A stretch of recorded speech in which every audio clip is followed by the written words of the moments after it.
ವಿಶೇಷವಾಗಿ ಶಾಲಾ ಶಿಕ್ಷಣವನ್ನು ತೆಗೆದುಕೊಂಡ್ರೆ ಎಷ್ಟು ವರ್ಷದ ಶಿಕ್ಷಣ ಶಾಲಾ ಶಿಕ್ಷಣ ವ್ಯಾಪ್ತಿಗೆ ಬರಬೇಕು ಅಂತ ಚರ್ಚೆಗಳು ನಡೀತಾ ಇತ್ತು. ಆದರೆ 1989ರಲ್ಲಿ ವಿಶ್ವಸಂಸ್ಥೆ ಒಂದು ಮಕ್ಕಳ ಹಕ್ಕುಗಳ ಒಡಂಬಡಿಕೆಯನ್ನು ಜಾರಿಗೆ ತಂತು. ಹಕ್ಕುಗಳ ಒಡಂಬಡಿಕೆಯಲ್ಲಿ ನಾವು ಮೊಟ್ಟ ಮೊದಲ ಬಾರಿಗೆ ಮಗು ಅಂದ್ರೆ ಯಾರು ಅಂತ ವ್ಯಾಖ್ಯಾನ ಮಾಡಿದರು. ಮೊದಲು ಮಗು ಬಗ್ಗೆ ಒಂದೇ ಕಾಮನ್ ಡೆಫಿನೇಷನ್ ಇರಲಿಲ್ಲ.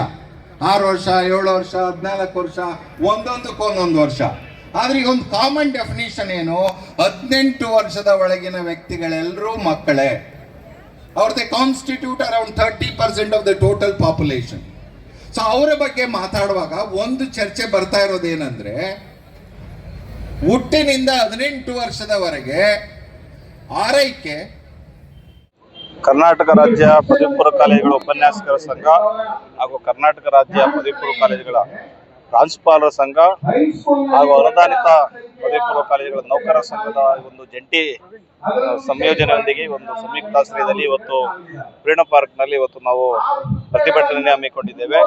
ಕಾರಣ ತಮಗೆ ಗೊತ್ತಿರ್ತಕ್ಕಂತೆ ಈಗ ಏನು ಜೂನ್ ತಿಂಗಳ 18ನೇ ತಾರೀಕು ಏನು ಸರ್ಕಾರ ವಿಶೇಷ ರಾಜ್ಯಪತ್ರದಲ್ಲಿ ಪದವಿ ಪೂರ್ವ ಕಾಲೇಜು ಉಪನ್ಯಾಸಕರು 9 ಮತ್ತು 10ನೇ ತರಗತಿಗೆ ಆಯ್ದ ಒಂದು ಶಿಕ್ಷಣ ಸಂಸ್ಥೆಗಳಲ್ಲಿ ಪಾಠ ಮಾಡಬೇಕು ಅಂತಕ್ಕಂಥ ಏನು ಇದನ್ನ C&R ರೂಲ್ಗೆ ತಿದ್ದುಪಡಿಯನ್ನು ತಂದಿತ್ತು ವಿಶೇಷ ರಾಜ್ಯಪತ್ರ, ಅದನ್ನ ವಿರೋಧಿಸಿ ನಾವು ಇವತ್ತು ಉಪನ್ಯಾಸಕರ ಸಂಘದಿಂದ ಮತ್ತು ಪ್ರಾಂಶುಪಾಲರ ಸಂಘದಿಂದ ನಾವು ಪ್ರತಿಭಟನೆಯನ್ನು ಹಮ್ಮಿಕೊಂಡಿದ್ದೇವೆ.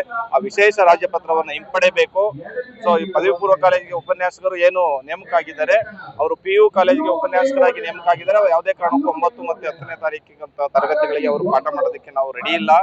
ಸೊ ಇದು ಒಂದು ಶಿಕ್ಷಣದ ಒಂದು ಗುಣಮಟ್ಟಕ್ಕೆ ಇದು ಧಕ್ಕೆ ತರತಕ್ಕಂತ ಒಂದು ವಿಚಾರ ಅಂತ ಮಾತನ್ನು ನಾವು ಸರ್ಕಾರವನ್ನು ಒತ್ತಾಯಿಸಿ ಇವತ್ತು ನಾವು ಪ್ರತಿಭಟನೆ ಮಾಡ್ತಾ ಇದ್ದೇವೆ. ಅಲ್ಲದೆ ನಾವು ಇವತ್ತು ಸರ್ಕಾರ ಪದವಿ ಪೂರ್ವ ಕಾಲೇಜು ಉಪನ್ಯಾಸಕರಿಗೆ ಈ ರೀತಿಯ ಆದೇಶಗಳನ್ನ ಮಾಡ್ತಕ್ಕಂಥದ್ದು ಏನು ಹೊಸದೇನಲ್ಲ.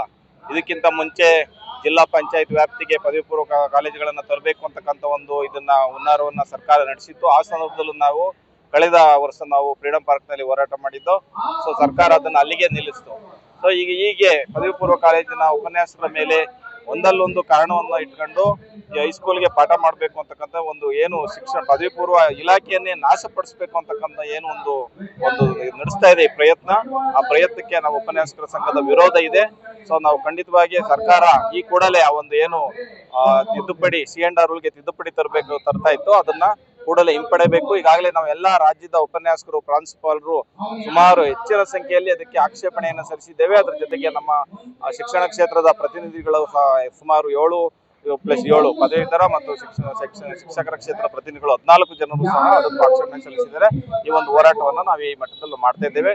ಒಂದು ವೇಳೆ ಇವತ್ತು ದಿವಸ ಸರ್ಕಾರ ಅದನ್ನು ಹಿಂಪಡೆದೇ ಹೋದ್ರೆ ನಾವು ಮುಂದಿನ ದಿನಗಳಲ್ಲಿ ತರಗತಿಯನ್ನ ಬಹಿಷ್ಕಾರ ಮಾಡಿ ಮುಂದೆ ಬೀದಿಗಿಳಿದು ಹೋರಾಟ ಮಾಡ್ತೀವಿ ಅಂತಕ್ಕಂಥ ಈ ಒಂದು ಸಂದೇಶವನ್ನು ಸರ್ಕಾರ ಕೊಡ್ತೇವೆ. ನಮಸ್ಕಾರಗಳು. ನಾನು ಕರ್ನಾಟಕ ಪದವಿ ಪೂರ್ವ ಕಾಲೇಜು ಉಪನ್ಯಾಸಕರ ಸಂಘದ ರಾಜ್ಯ ಕಾರ್ಯದರ್ಶಿ.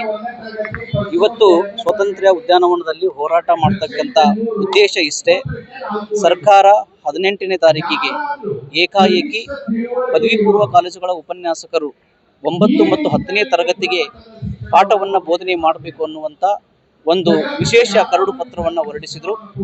ಅದು ಏಕಾಏಕಿ ಹೊರಡಿಸಿದಾಗ ನಮ್ಮ ರಾಜ್ಯ ಸಂಘದ ಮೀಟಿಂಗಲ್ಲಿ 21ನೇ ತಾರೀಕಿಗೆ ನಾವು ಮೀಟಿಂಗ್ ಮಾಡಿಕೊಂಡು ಪ್ರಾಚಾರ್ಯರ ಸಂಘ ಮತ್ತು ಉಪನ್ಯಾಸಕರ ಸಂಘ ಜಂಟಿಯಾಗಿ ನಾವೊಂದು ಈ ಒಂದು ವಿಶೇಷ ಕರಡು ಪಟ್ಟಿಯನ್ನು ಬಹಿಷ್ಕರಿಸಬೇಕು, ಅದನ್ನು ವಿರೋಧಿಸಬೇಕು ಅನ್ನೋ ದೃಷ್ಟಿಕೋನ ಇಟ್ಕೊಂಡು ಹೋರಾಟದ ರೂಪರೇಷೆ ಸಿದ್ಧಪಡಿಸಿದ್ವಿ. ಮೊದಲನೆಯದಾಗಿ ನಾವು ಹೋರಾಟ ಮಾಡಿದಷ್ಟೇ, ಮೊದಲನೇದು ನಾವು ಎಲ್ಲ ಅಬ್ಜೆಕ್ಷನ್ಸನ್ನು ರೈಸ್ ಮಾಡಿದ್ವಿ. ಥ್ರೂಔಟ್ ಕರ್ನಾಟಕ ನಾವೇನು ಪದವಿ ಪೂರ್ವ ಕಾಲೇಜಲ್ಲಿ ಕೆಲಸ ಮಾಡ್ತಕ್ಕಂಥ ಉಪನ್ಯಾಸಕರಿದ್ದೀವಿ ಮತ್ತು ನಮ್ಮನ್ನು ಪ್ರತಿನಿಧಿಸ್ತಕ್ಕಂಥ ಏನು ಉಪನ್ಯಾಸಕರು ಪ್ರತಿನಿಧಿಸ್ತಕ್ಕಂಥ ಶಾಸಕರು ಏನು ಶಿಕ್ಷಕರ ಒಂದು ಪ್ರತಿನಿಧಿಗಳಾಗಿರ್ಬೋದು ಮತ್ತು ಗ್ರಾಜ್ಯುಯೇಟ್ ಕಾನ್ಸ್ಟಿಟ್ಯೂನ್ಸಿಯ ಶಾಸಕರು ಕೂಡ ನಮ್ಮ ಜೊತೆ ನಿಂತು ಸುಮಾರು ಒಂದು 3,500 ರಿಂದ 4,000 ಅಬ್ಜೆಕ್ಷನ್ಗಳನ್ನು ಗೌರ್ಮೆಂಟಿಗೆ ನಾವು ಸಲ್ಲಿಕೆ ಮಾಡಿದ್ವಿ, ಇದನ್ನು ಹಿಂಪಡಿಬೇಕು ಅಂತೇಳಿ. ಅದೇ ರೀತಿ